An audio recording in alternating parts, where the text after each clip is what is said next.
Bonjour à toutes et à tous. Aujourd'hui, je fais ma lecture de tarot des énergies de la semaine le lundi, après un dimanche magnifique et bien rempli. Je suis heureux de vous retrouver et j'espère que c'est un moment qui va vous être utile. Pendant que je brasse les cartes, je vous fais un peu de pub pour le dernier article que j'ai écrit sur le blog du site www.arcane5.com. C'est un article sur les arcanes mineurs et c'est un article qui parle de la raison pour laquelle on a beaucoup tendance à préférer les arcanes majeures, bien sûr, mais qui montre aussi comment les arcanes mineurs ont une grande importance en nous apprenant l'importance du quotidien, l'importance des événements banals dans le processus de transformation alchimique qui se déroule dans nos existences à tous et à toutes. Et donc, je vous recommande de lire cet article que j'ai eu du plaisir à écrire, qui m'a été inspiré par des discussions que nous avons eues lors de la dernière leçon du cours de tarot, du cours dans lequel la deuxième volée d'élèves apprennent à pratiquer le tarot. Et c'était une discussion intéressante, fructueuse, qui m'a inspiré le contenu de cet article. Je profite aussi pour vous dire que ce cours de tarot se termine. Nous avons la dernière séance mercredi. Ça veut dire que il est possible de vous inscrire sur la liste d'attente et quand j'aurai une volée suffisante à partir de 4-5 élèves, je commence à à trouver des dates pour la prochaine volée de ce cours de tarot. Je vous rappelle qu'il se déroule en ligne. Vous pouvez vous inscrire sur mon site arcane5.com. Voilà, j'arrive au bout de mon travail. Et pendant que je mélange encore une dernière fois les cartes, prenez le temps aussi de fermer les yeux, de respirer, de vous centrer et de laisser monter en vous ce qui ressort de préoccupations, de questions, de besoins de conseils. Et c'est à ça que cette lecture de tarot des énergies de la semaine va répondre en priorité pour vous, en disant que c'est une lecture générale et que vous avez à faire le travail de vous appliquer à vous-même les éléments que je vais mettre en évidence dans ce tirage. N'hésitez pas non plus à me faire part de vos commentaires, c'est toujours un plaisir de vous lire. Et vous pouvez aller vous inscrire sur le site arcane5.com pour participer au tirage au sort chaque mois d'une lecture de tarot gratuite. Voilà. Je vais couper. Et voilà les énergies principales qui sont à l'œuvre avec l'as de bâton. Une belle carte pour des énergies principales puisque l'as de bâton, bien vous savez la symbolique de l'as, c'est vraiment le nouveau début, la potentialité.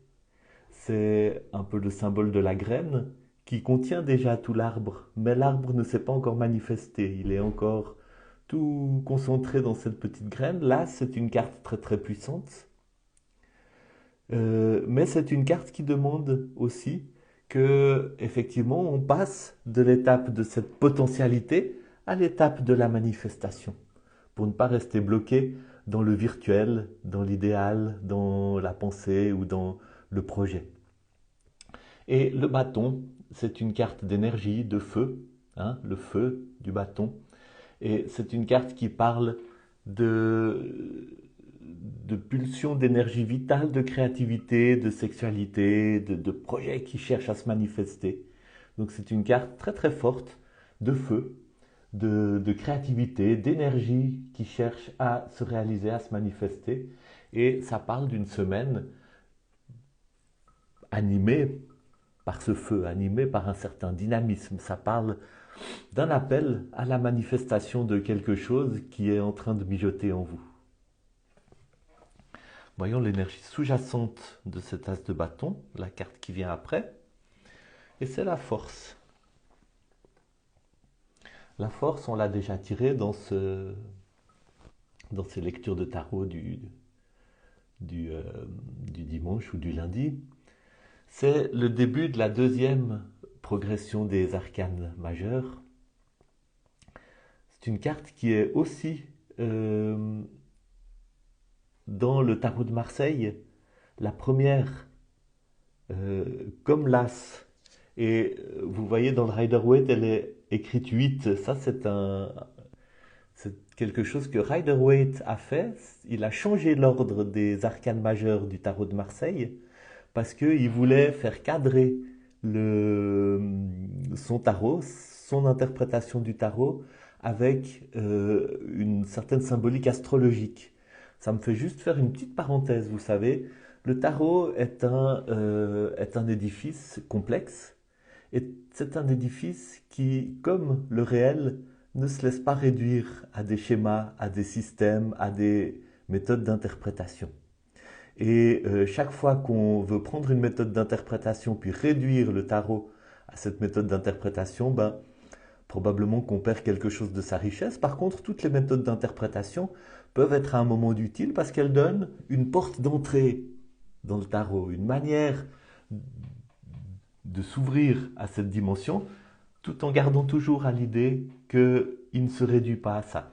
Donc dans le tarot de Rider-Waite, la force c'est le 8, mais dans le tarot de Marseille, dans le tarot originel, c'est le 11, et ce 11 a un parallèle avec l'As, puisque c'est le début d'une nouvelle étape dans le cheminement, une nouvelle étape dans votre voyage de l'âme, et puisque c'est un arcane majeur, une étape importante, et la force parle de cette capacité de se tourner vers l'intérieur, de se tourner vers notre partie sauvage, de se tourner vers la bête en nous, ce lion, de se tourner vers les parties en nous qui nous font peur et de partir à l'exploration de notre monde intérieur pour vivre quelque chose qui est en même temps de l'ordre de dompter cette partie qui nous fait peur, mais pas de la dompter par la violence, par la force, par la brutalité ou par la répression, mais de la dompter par la réconciliation, par l'intégration, par l'accueil. L'accueil de toutes les parties en nous qui, jusqu'à maintenant, étaient restées cachées, étaient restées dans les ombres. Dans les ombres, on peut vraiment dire ça. Donc cette force, elle vous invite à vous ouvrir, à mieux vous connaître et à aller à la rencontre des parties de vous que jusqu'à maintenant, vous avez cherché à ignorer, vous avez cherché à refouler, vous avez cherché à réprimer pour une raison ou une autre, souvent liée à la peur, à la honte, à la culpabilité. Et en allant à la rencontre de ces parties de vous, avec douceur, avec tendresse, à entrer dans un processus d'intégration, de réconciliation, de devenir encore plus qui vous êtes. Et c'est cette énergie qui sous-tend cette énergie de l'as de bâton qui parle de nouveaux projets. Et je pense que ça dit que ces nouveaux projets que vous entreprenez sont pas seulement des projets créatifs qui vont vous demander de mettre beaucoup d'énergie en route, ce sont aussi des projets qui vont vous mettre en contact avec de nouvelles parties de vous. Et effectivement, quand on se lance dans quelque chose de nouveau, souvent, on découvre des manières de réagir qui nous étonnent, qui sont nouvelles, on découvre de nouvelles peurs, on découvre de nouvelles zones de complexe ou d'insécurité, ou toutes ces choses-là. Eh bien, ce nouveau projet va être l'occasion de découvrir de nouvelles choses sur vous, et quand vous les découvrirez, n'ayez pas peur de ces zones, ne les fuyez pas, n'essayez pas de les cacher, n'essayez pas de les ignorer, mais allez à la rencontre et apprenez. Et faites de ça l'occasion de vivre un travail de réconciliation avec vous-même. Et vers quoi est-ce que cela nous mène? La carte qui est sous le paquet, le 5 de coupe. Le 5 de coupe qui est une carte qui parle d'une certaine... vous voyez, il y a toute une mélancolie hein, dans cette carte. C'est l'interprétation que Rider-Waite donne du 5 de coupe. Le 5 étant un chiffre qui parle de mise à l'épreuve, est liée à une épreuve plutôt externe à nous-mêmes. Et puis la coupe étant